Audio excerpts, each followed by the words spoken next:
Hello दोस्तों, आज हम डिस्कस करेंगे चेस्ट पेन मतलब कि सीने का दर्द। तो यहाँ पर हम कैसे पहचानेंगे कि ये चेस्ट पेन हार्ट अटैक के कारण हुआ है या पेट में गैस बनने के कारण हुआ है। चलिए दोस्तों डिस्कस करते हैं। तो सबसे पहले यहाँ पर हम जान लेते हैं GERD के बारे में। GERD की फुल फॉर्म होती है गैस्ट्रोइसोफेजियल रिफ्लेक्स डिजीज़। तो इस डिजीज़ में क्या देखने को मिलता है, यहाँ पर ये होता है हमारा स्टमक जिसको हम पेट के नाम से जानते हैं, और ये होता है ईसोफेगस। तो यहाँ पर स्टमक और ईसोफेगस के बीच में एक स्फिंक्टर होता है जिसको हम लोअर ईसोफेजियल स्फिंक्टर के नाम से जानते हैं। अगर ये लोअर ईसोफेजियल स्फिंक्टर ढीला पड़ जाता है तो पेट का जितना भी मटेरियल होता है वो रिफ्लेक्स हो जाता है, मतलब कि वापस आ जाता है। अब जैसे कि हम जानते हैं जो एसिड की जो pH होती है वो लगभग 1.4 होती है, जबकि ईसोफेगस की जो pH वैल्यू होती है वो 6.8 होती है। तो जो पेट की एसिडिटी होती है वो बहुत ज़्यादा होती है ईसोफेगस की तुलना में है। अब जैसे ही स्टमक मतलब कि पेट का जो कंटेंट है वो ईसोफेगस की तरफ आता है, तो स्टमक की ज़्यादा एसिडिटी के कारण यहाँ ईसोफेगस की जो अंदर की वॉल होती है वहाँ पर जलन टाइप की देखने को मिलती है। यहाँ पर चेस्ट रीजन में जो है जलन सी हमको महसूस होती है, जिसको आप हार्ट बर्न के नाम से भी जानते हैं। तो यहाँ पर जानेंगे हम इसके सिम्टम्स के बारे में।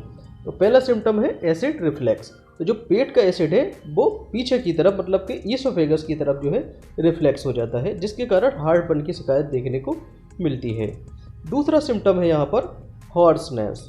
हॉर्सनेस मतलब क्या होता है, देखिए गले में जो है इस टाइप की खराशें सी बन जाती है। नेक्स्ट आता है बैड ब्रीथिंग।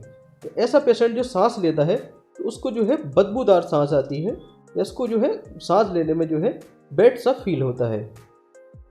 तो यहाँ पर अगर पेशेंट एंटासिड्स अगर ले लेता है तो उससे उसका चेस्ट पेन अगर ठीक हो जाता है, तो इसका मतलब ये होता है कि यहाँ पर जो शिकायत है वो GERD की शिकायत देखने को मिलती है।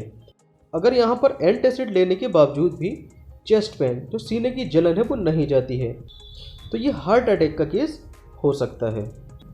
अब यहाँ पर डिस्कस करेंगे हार्ट अटैक के बारे में।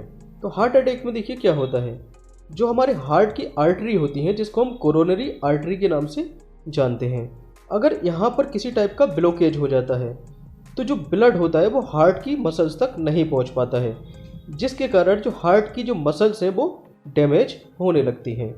इसी के कारण हार्ट जो है अपना काम करना बंद कर देता है, और यहाँ पर हार्ट की मसल्स में जो है नेक्रोसिस देखने को मिलता है। मतलब कि यहाँ पर जो हार्ट की मसल्स हैं उनमें डेथ होने लगती है, और इसी को हम बोल देते हैं हार्ट अटैक। तो यहाँ पर हार्ट अटैक के क्या क्या सिंबल और साइन हो सकते हैं। हार्ट अटैक के केस में देखिए सीने में जो है जकड़न सी महसूस होती है, मतलब कि सीने में किसी टाइप का प्रेशर मतलब कि दबना टाइप का या बोझ लगना ऐसा फील होता है पेशेंट को, जिसको हम चेस्ट पेन के नाम से भी जानते हैं। और जो ये पेन होता है वो ऑन ऑफ होता रहता है, कि एकदम से जो है देखिए ऑन हुआ उसके बाद में ये कम हो जाता है। और ये हार्ट का जो पेन होता है वो रेस्ट करने के बाद जो है कम हो जाता है। यहाँ पर सांस लेने में भी दिक्कत होती है पेशेंट को। तो ये इसके सिंबल्स हैं। तो जैसे कि देखिए चेस्ट पेन, और इसमें देखिए वोमिटिंग मतलब कि उल्टी आएगी पेशेंट को, स्वेटिंग बहुत ज़्यादा पसीना यहाँ पर देखने को मिलता है पेशेंट को, और डिजीनेस। जैसे ही हार्ट अटैक होता है तो यहाँ पेशेंट को जो है डिजीनेस मतलब कि चक्कर आने शुरू हो जाते हैं। यहाँ पर ये डिफरेंस था हार्ट अटैक और GERD के पेशेंट में। Okay, thank you.